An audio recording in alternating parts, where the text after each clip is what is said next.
At Eastbourne Borough's Borough Means Business Lunch in April, participants had the chance to question Parliamentary Candidate Stephen Lloyd and Caroline Ansell. Here's how they responded on a question about stepping up from education to the workplace. One of my occasional frustrations when I'm doing my surgeries, because those of you who live in Eastbourne know I've been doing them for years, from Asda, Morrison's, Arndale, you name it. It's about being very accessible. One of my occasional frustrations is I may have a constituent sitting in front of me who's a bit angry about something, and they will be a pensioner, and they will say, and what's more, you know, the government have picked on us the most, etc., etc. That's not true. And occasional frustration is I want to say, well, actually, Madam Sir, you're completely wrong. The group have had it toughest have been young people. Because as austerity is difficult decisions have had to be made, and cutbacks have had to be made, which in the main I've supported, because I know when a debt is so big you have to sort things before you start splurging. And it has been difficult for young people. And that's kind of why a key reason I was so passionate about, or am so passionate about apprenticeships. I'm the chair of the all-party parliamentary group for FE and lifelong learning in Westminster. And as I've already said, I was the first MP to do the apprenticeships thing. Because I know from my own business background that apprenticeships run at a really high conversion rate. If you have a good apprenticeship, the odds of you getting a job at the end of it are very, very high. And I also know there are a lot of people, a lot of young people who may not be academic. Frankly, university is not suited for them. Apprenticeships is the right thing.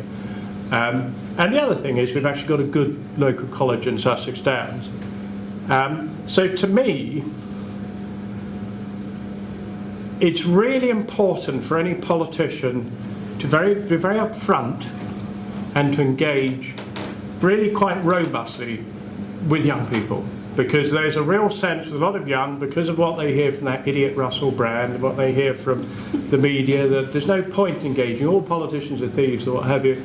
And the only way you change that, you don't moan, you get to speak to them, you get to know them. So I'll tell you one thing. I guarantee you that if you walked around with me around Langley, Old Town, Hampden Park or what have you, and just randomly walked past 50, 60, 16, 17, 18, 19-year-olds, I guarantee you that most of them know who I am, and I don't mean that egocentrically. MPs don't have a lot of power. What they have is access to power. That's the key. And if you're a businessman, as a man or woman, as I know a lot are in this room, you'll get that. So my passion for young people is getting them a job, being tough with them sometimes. I get youngsters coming to see me and they're, oh, I'm going to do it, Kevin. I say, it's all pads, it's rubbish. And I said, what do? You're going to moan, or you're going to volunteer. And I really am quite strong with them. And it works because I think they get that it's something I really care profoundly about. In terms of young people and employment, it's one coin, two sides. We need to generate the jobs for them to move into. And under this Parliament, 1,000 jobs a day.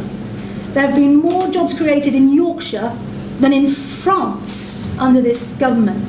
So that's one really critical thing. There has to be opportunity out there. And youth unemployment I think has been an absolute tragedy for very many, many years. And when you step out and you are struggling to get that first job, the effects of that, and then longer term as it grows and it builds, the loss of confidence, the loss of esteem, so important that when young people are stepping out into the world of work, that they have opportunity. So that's the first thing we need to do, have a world in which they have opportunity and there is potential for them. Secondly, thinking of my years in education, I think well-intentioned but definitely misguided. There was this idea a decade and more ago that we must all be the same. And that was most readily typified in a primary school sports day. All the children lined up, starting gun goes, you run to the middle line, and then you all hold hands and you cross the finish line together, because we're all the same. Oh, no. It's so clear. Some of us are born to run. Some of us are obviously not. And those of us who are, we need to let them fly. And others are born to write, others to explore, others to research, others to do business. And so education needs to look at each individual and allow them the freedom, the space, the air to be the best they can be. And I think for too long also in this misguided idea that we're all the same and we're all to have the same chances, there was a huge push for everybody to go to university. And that was never the way to really promote people's prospects. And so I think in recent years there's been a really wholesome and right move to providing a whole raft of different pathways for people to move forward and to be successful. One of which is an apprenticeship programme. Another, work experience, and I think businesses are to be hugely lauded for that, because business has an important role to play in education. Because if we want to talk about being work ready, who are the natural partners of choice?